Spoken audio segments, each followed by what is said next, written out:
Pendidikan. Saya merupakan salah satu dosen di STKIP Harapan Bima. Sebagai seorang dosen, tentu wajib melaksanakan tridharma perguruan tinggi yang meliputi pengajaran, penelitian, dan pengabdian kepada masyarakat. Pada kesempatan ini, saya akan menjelaskan salah satu mata kuliah yang saya ampu selama menjadi dosen di STKIP Harapan Bima. Salah satu mata kuliah yang saya ampu adalah kajian IPS SD. Kajian IPS SD merupakan mata kuliah khusus atau disebut dengan mata kuliah disiplin keilmuan program studi. Mata kuliah ini pula berada di semester 1 pada jurusan Pendidikan Guru Sekolah Dasar dengan bobot 2 SKS. Mata kuliah ini memiliki 4 CPL yang akan dicapai, yang meliputi sikap, mengenal konsep-konsep yang berkaitan dengan kehidupan masyarakat dan lingkungannya, pengetahuan, memiliki kemampuan dasar untuk berpikir logis dan kritis, rasa ingin tahu, inquiry, memecahkan masalah, dan keterampilan dalam kehidupan sosial. Keterampilan, memiliki komitmen dan kesadaran terhadap nilai-nilai sosial dan kemanusiaan. Keterampilan, memiliki kemampuan berkomunikasi, bekerja sama, dan berkompetisi dalam masyarakat yang majemuk di tingkat lokal, nasional, dan global. Dari CPL tersebut kemudian diturunkan menjadi beberapa CPMK, yaitu CPMK 1, mengenal konsep-konsep yang berkaitan dengan kehidupan masyarakat dan lingkungannya. CPMK 2, memiliki kemampuan dasar untuk berpikir logis, kritis, rasa ingin tahu, inquiry, memecahkan masalah, dan keterampilan dalam kehidupan sosial. CPMK 3, memiliki komitmen dan kesadaran terhadap nilai-nilai sosial dan kemanusiaan. CPMK 4, memiliki kemampuan berkomunikasi, bekerja sama, dan berkompetisi dalam masyarakat yang majemuk di tingkat lokal, nasional, dan global. Selanjutnya, dari CPMK kemudian dibagi ke dalam beberapa sub-CPMK. Sub-CPMK 1, memahami konsep-konsep dasar dan memiliki wawasan tentang ilmu-ilmu sosial yang dibutuhkan untuk mengembangkan materi pengajaran IPS dan memiliki kemampuan mengajarkan sesuai dengan kebutuhan dan konteks lingkungannya. Sub-CPMK 2 mampu menjelaskan konsep dasar kaidah yang mengatur kehidupan manusia, membedakan macam-macam kaidah yang mengatur kehidupan manusia, serta konsep dasar pendidikan IPS, definisi konsep dasar IPS, dan menelaah tentang konsep dasar IPS yang bersumber dari ilmu-ilmu sejarah, geografi, ekonomi, dan koperasi. Sub-CPMK 3 mengungkapkan konsep dasar IPS terhadap nilai-nilai sosial dan kemanusiaan menurut beberapa teori. Sub-CPMK 4 mampu berkomunikasi, bekerja sama, dan berkompetisi dalam masyarakat yang majemuk baik di tingkat lokal, nasional, dan global. Dan dari sub-CPMK kemudian dialokasikan ke dalam perkuliahan 14 pertemuan tatap muka tidak termasuk UTS dan UAS yang meliputi bahan kajian antara lain 1. Konsep dasar sejarah, geografi, ekonomi, koperasi, politik dan pemerintahan, sosiologi, antropologi, dan psikologi sosial. Yang kedua, keterampilan-keterampilan dalam ilmu-ilmu sosial. Yang ketiga, individu dan masyarakat. Yang keempat, struktur peranata dan proses sosial budaya. Yang kelima, prinsip dasar pemerintahan. Yang keenam, undang-undang, hukum dan pemerintahan. Yang ketujuh, warga negara, warga masyarakat dan negara. 8. Fenomena fisik atau fenomena alam. 9. Fenomena manusia, lingkungan sosial. 10. Kemajemukan ras dan etnik. 11. Konsep region dan regionalisasi. Ke-12. Pengaruh kebudayaan atau Hindu dan Buddha. Ke-13. Pengaruh kebudayaan Islam dan pengaruh kebudayaan Barat Eropa. Ke-14. Konsep, prinsip, dan hukum ekonomi umum, makro atau mikro, dan sistem perekonomian Indonesia. Adapun prosentasi penilaian, nilai tugas 20%, nilai keaktifan 10%, nilai UTS 30%, nilai UAS 40%. Bentuk perkuliahan yang saya gunakan adalah blended learning, yaitu penggabungan antara kuliah tatap muka dan juga menggunakan e-learning. Pendekatan pembelajaran yang digunakan adalah problem based learning. Pendekatan ini dipilih agar dalam proses pembelajaran mahasiswa dapat memahami suatu kasus yang memiliki keterkaitan dibahas, serta diminta untuk mencari solusi mengenai bagaimana cara menyelesaikan masalah yang tengah dihadapi dalam proses pembelajaran. Modal pembelajaran yang digunakan dalam mata kuliah ini beragam, namun pada video pengajaran yang saya buat ini menggunakan model cooperative learning. Model ini dipilih agar mahasiswa dapat bekerja, berdiskusi dengan teman sejawat dalam rangka melakukan pemecahan masalah dan tujuan lainnya. Mahasiswa pula dapat membangun kepekaan sosial dan dapat mengamalkan nilai gotong royong yang merupakan cita-cita pendiri bangsa kita. Metode yang digunakan adalah metode ceramah dan diskusi serta menggunakan penilaian holistik.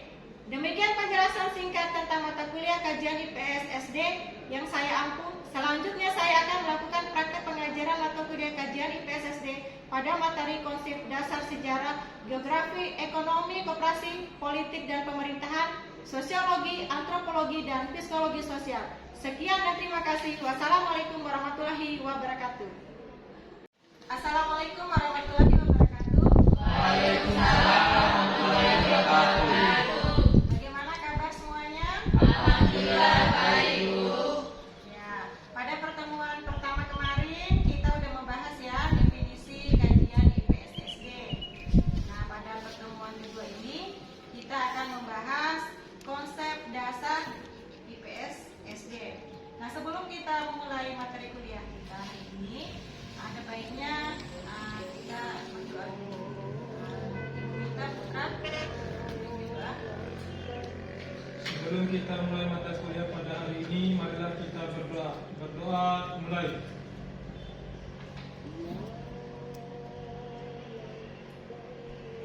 Doa selesai. Ya. Pada pertemuan kedua ini kita akan membahas konsep dasar IPS SD. Ya, pada konsep dasar IPS SD ini ada dasar filosofis pengajaran IPS yang terdiri dari ada Pancasila, Undang-Undang Dasar 1945, sebab Pancasila dan Undang-Undang Dasar 1945 ini adalah pandangan bangsa Indonesia. Cakupan dalam ruang lingkup IPS itu diawali dari cabang-cabang ilmu pengetahuan, yaitu yang pertama natural science, ilmu-ilmu alamiah yang meliputi fisika, kimia, biologi, astronomi, dan matematika. Nah, dan yang kedua social science atau ilmu-ilmu sosial yang meliputi sosiologi, ekonomi, politik, antropologi, sejarah, geografi, psikologi, sosial, dan lain-lain. Nah, sementara yang ketiga humanities atau ilmu-ilmu budaya meliputi ilmu bahasa, kesusastraan, kesenian, dan lain-lain. Kita lanjut ya. Nah, pada kajian IPS SD ini juga ada cakupan bidang studi IPS yang terdiri dari konsep dasar sejarah, konsep dasar geografi, konsep dasar ekonomi, konsep dasar ilmu politik dan pemerintahan, konsep dasar sosiologi, antropologi, dan psikologi sosial. Lanjut. Konsep dasar sejarahnya. Yang pertama peristiwa masa lalu. Yang kedua waktu. Itu yang terdiri dari tanggal, hari, minggu, bulan, tahun, musim, dasawarsa, abad, periode, zaman, dan lain-lain. Yang ketiga konsep penelitian. Yang terdiri dari heuristik, kritik, analisa, sintesa, penafsiran, dan periodisasi. Dan yang keempat konsep organisasi, yaitu kejadian, tema, periode, waktu. Sumbangan ilmu sejarah bagi IPS berupa kumpulan tentang pengetahuan masa lalu yang memberikan pandangan bermakna terhadap apa yang sedang terjadi pada saat ini dan apa yang diharapkan di masa mendatang. Berikutnya konsep dasar geografi ya. Ya, pada konsep dasar geografi itu ada lingkungan alam, ada lingkungan sosial, ada bentuk permukaan bumi, kehidupan penduduk, region, konsep lain yang sering digunakan lokasi, posisi, situasi, tempat, distribusi, dan perancangan. Nah, sumbangan geografi terhadap IPS adalah tentang hubungan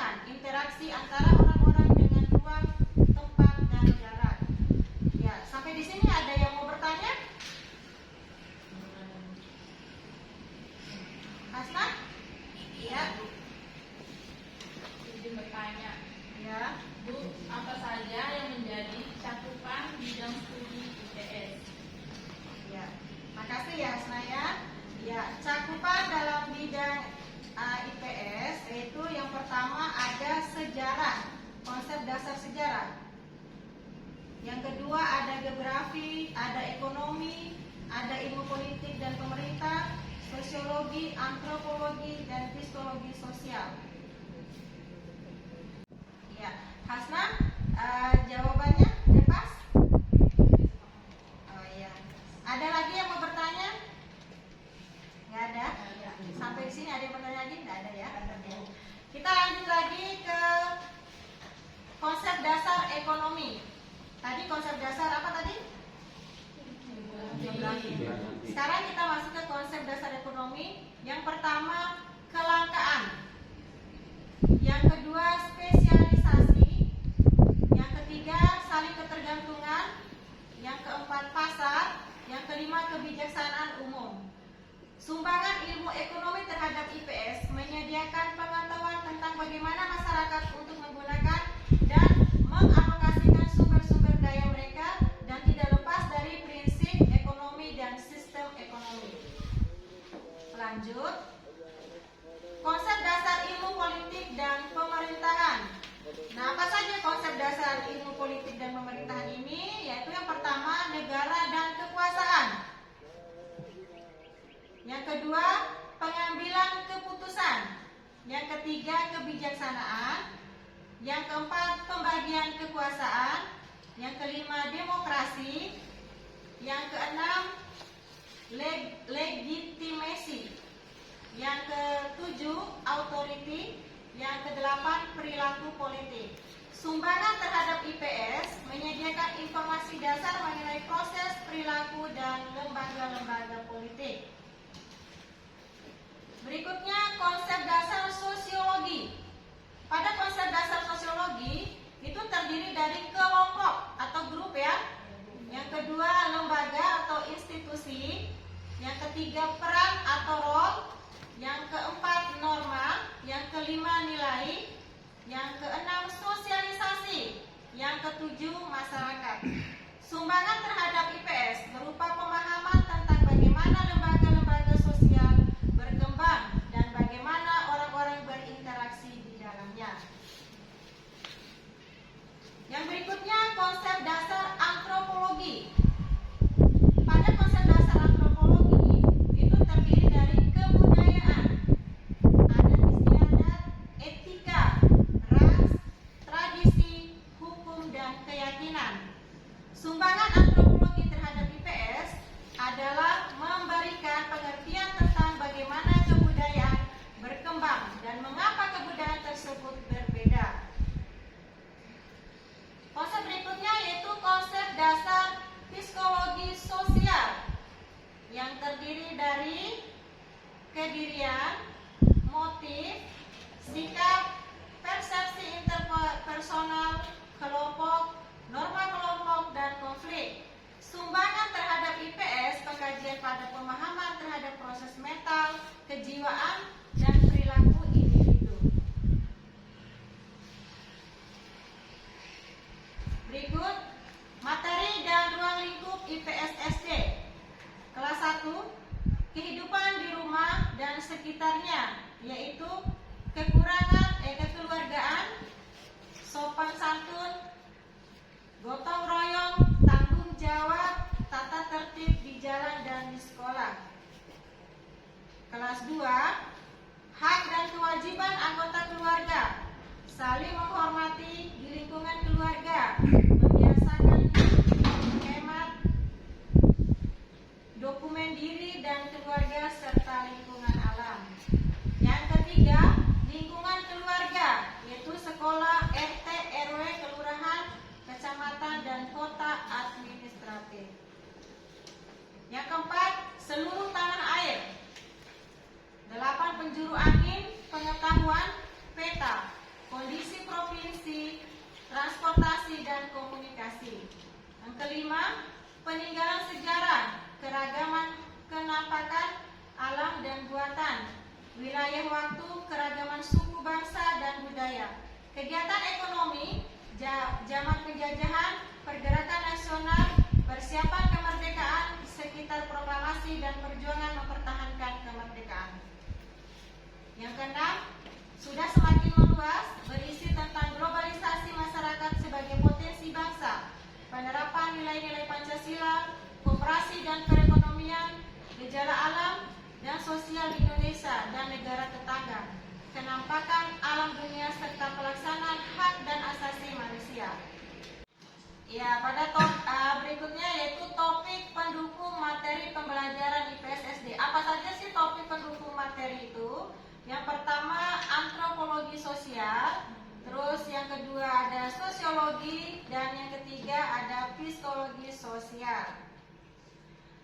Nah, di sini ada antropologi fisik. Pembagian antropologi itu ada dibagi menjadi beberapa ya. Ada antropologi fisik, itu terdiri dari sejarah terjadinya dan perkembangan manusia atau ciri tubuh. Yang kedua, antropologi budaya, persebaran dan terjadinya aneka bahasa, perubahan dan persebaran kebudayaan, dasar-dasar kebudayaan manusia dalam kehidupan masyarakat. Sosiologi, apa aja di sosiologi ini? Yaitu ada objeknya, masyarakat bersifat bagaimana? Ada empiris, ada teoritis, kumulatif, dan non-etis. Nah, pada disiplin ilmunya yaitu ada kategoris, bukan normatif. Sampai di sini ada yang mau bertanya? Saya Bu, Iya. izin. Oke. Apa sih manfaat antropologi sosial, sosiologi, dan psikologi sosial? Oh iya. Ya, Makasih ya Nisa ya. ya Bu. Ya. Manfaat antropologi sosial, sosiologi, dan psikologi sosial. Ya, di sini ada 3 ya. Ya, Bu. Yang pertama ada modernisasi masyarakat. Yang kedua menjelaskan nilai budaya. Ya. Dan yang ketiga memberikan pemahaman pada peristiwa sikap, nilai, kebiasaan, pengetahuan maupun keterampilan. Ya, Bu. Ya, udah jelas Lisa? Jelas Bu. Ada lagi yang mau bertanya sampai di sini? Enggak ada. Putra ada yang mau bertanya? Enggak Bu, paham. Paham ya? Ya. Berarti kita lanjut ya. Ya Bu, lanjut. Ya, berikutnya yaitu psikologi sosial ya. Ya, Bu. Nah, pada psikologi sosial ini apa saja sih? Yang pertama yaitu disebut juga ilmu jiwa yang mempelajari pengalaman dan tingkah laku individu. Yang kedua, peristiwa-peristiwa tingkah laku antar pribadi. Yang ketiga, interaksi manusia. Kalau nggak ada interaksi manusia, mau interaksi sama siapa? Ya, selain manusia apa lagi? Yang keempat, ada individu manusia yang berinteraksi sebagian besar secara simbolik dengan lingkungannya. Dan yang berikutnya ada tingkah laku individu sebagai rangsang sosial dan pengalaman tingkah laku individu dalam hubungannya dengan individu, kelompok, dan kebudayaan lain. Oke, berikutnya sejarah perkembangan antropologi, sosiologi, dan psikologi sosial. Di sini ada tahap 1 yaitu sebelum tahun 1800. Yang kedua, tahap kedua yaitu kira-kira pertengahan abad ke-19. Tahap ketiga permulaan abad ke-20 dan tahap keempat sesudah kira-kira tahun 1930. Belum ada kalian ya? Ya. Ya. Bu. Ya, kita lanjut ke slide berikutnya. Ya, ada beberapa manfaat antropologi sosial, sosiologi, dan psikologi sosial, yaitu yang terdiri dari modernisasi masyarakat. Yang kedua, menjelaskan nilai budaya. Yang ketiga, memberikan pemahaman pada peristiwa, sikap, nilai, kebiasaan, pengetahuan maupun keterampilan. Dan yang keempat, memberikan nilai-nilai budaya bagi seorang guru. Yang terakhir, memahami latar belakang dan kehidupan sosial anak. Ya, di sini ada pendekatan dalam IPS. Pendekatan dalam IPS itu terdiri dari 2 ya. Yang pertama, pendekatan masalah. Pendekatan masalah adalah merupakan masalah-masalah yang ada di masyarakat. Ya. Yang kedua yaitu pendekatan struktural. Apa pendekatan struktural itu? Sumber bahannya adalah struktur ilmu. Ya, struktur ilmu. Ya, sebelum kita mengakhiri materi hari ini, kesimpulannya adalah konsep dasar kajian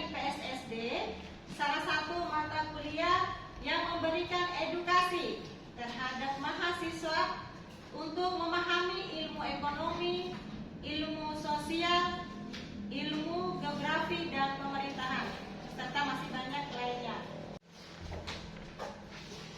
Ya, sekian dulu materi kita hari ini. Kita bertemu pada materi berikutnya minggu depan ya. Ya. Assalamualaikum warahmatullahi wabarakatuh. Waalaikumsalam